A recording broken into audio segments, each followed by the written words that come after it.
Hello student, आपका स्वागत है हमारे YouTube channel Sharma study point में। और इस वीडियो में यहाँ पर बताएंगे आपके लिए बहुत ही महत्वपूर्ण क्वेश्चन यहाँ पर यूपी टेट का है।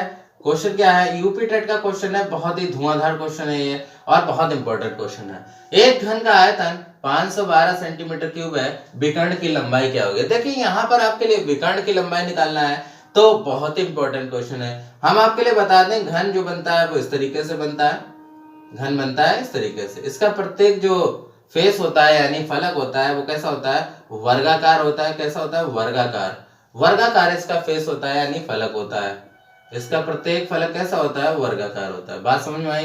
तो यहाँ पर आपके लिए आयतन दिया गया, आप जानते हो इसका वॉल्यूम, इसका जो वॉल्यूम होता है यानी आयतन होता है वो कितना होता है? भुजा का क्यूब होता है। क्या होता है? भुजा का क्यूब होता है। अब देखिए भुजा का क्यूब होता है तो वॉल्यूम 512 दिया गया, 512 सेंटीमीटर क्यूब बराबर भुजा का क्यूब। देखिए भुजा का क्यूब। आप यहाँ पर क्या करेंगे? यहाँ पर जो क्यूब लगा हुआ है वो इधर आ जाएगा, यानी 512 और बटे में 1/3। जब भी पावर, बेटा ध्यान रखना, जब भी पावर इधर लाते हैं तो 1 में आ जाती है। क्या?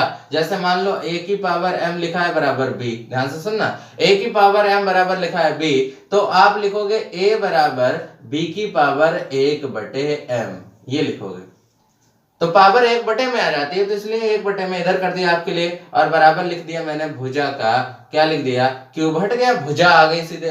क्यूब करेंगे इसका 512 का क्यूब। तो अब देखिए 512 को काट लेते हैं। देखिए 512 को काट लो, 2 से काट लो, 2 दूनी 4, 2 पंजे 10 और 2 छंग 12। फिर से 2 से काटो, 2 एकम 2 और 2 दूनी 4 और ये 16, 2 अट्ठे 16। फिर 2 से काटो, 2 छंग 12, 2 चक्के 8। फिर 2 से काटो, 2 तिया 6, 2 दूनी 4, 2 से 16 बार में, फिर 2 से 8 बार में, फिर 2 से 4 बार में, फिर 2 से 2 बार में, फिर 2 से 1 बार में। अब इनका क्यूब बना लो। ये जोड़ा 1 बन गया, एक जोड़ा ये बन गया, एक जोड़ा ये बन गया। कितना? 2 2 4 2 6।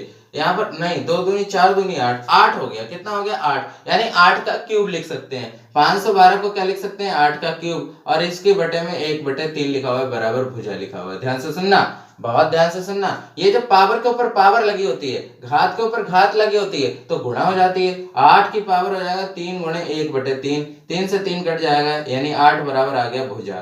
कितना आ गया? 8 बराबर भुजा आ गया, यानी हमारी भुजा की मान जो आ गया वो कितना आ गया? 8 आ गया। कितना आ गया बेटा? 8 आ गया भुजा का मान। अब 8 आ गया भुजा का मान, तो हम विकर्ण बराबर निकाल लेते हैं। विकर्ण की जो लंबाई होती है वो घन के विकर्ण की लंबाई होती है √3 गुणे भुजा। कितनी होती है? √3 गुणे भुजा। तो यहाँ पर देखिए √3 हो गया गुणे भुजा का मान आ गया 8, यानी 8√3 हो गया। कितना हो गया? 8√3 हो गया इसका विकर्ण। क्या हो गया? 8√3 इसका विकर्ण हो गया। यही हमारा फाइनली आंसर हो जाएगा।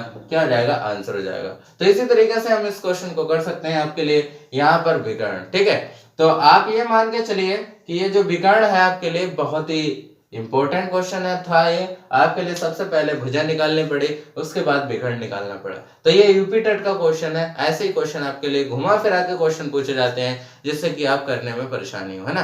तो लेकिन कहीं ना कहीं जब हम दिमाग को चलाएंगे अच्छे तरीके से तो क्वेश्चन बहुत ही इजी तरीके से सॉल्व होता है। Thank you for watching this video.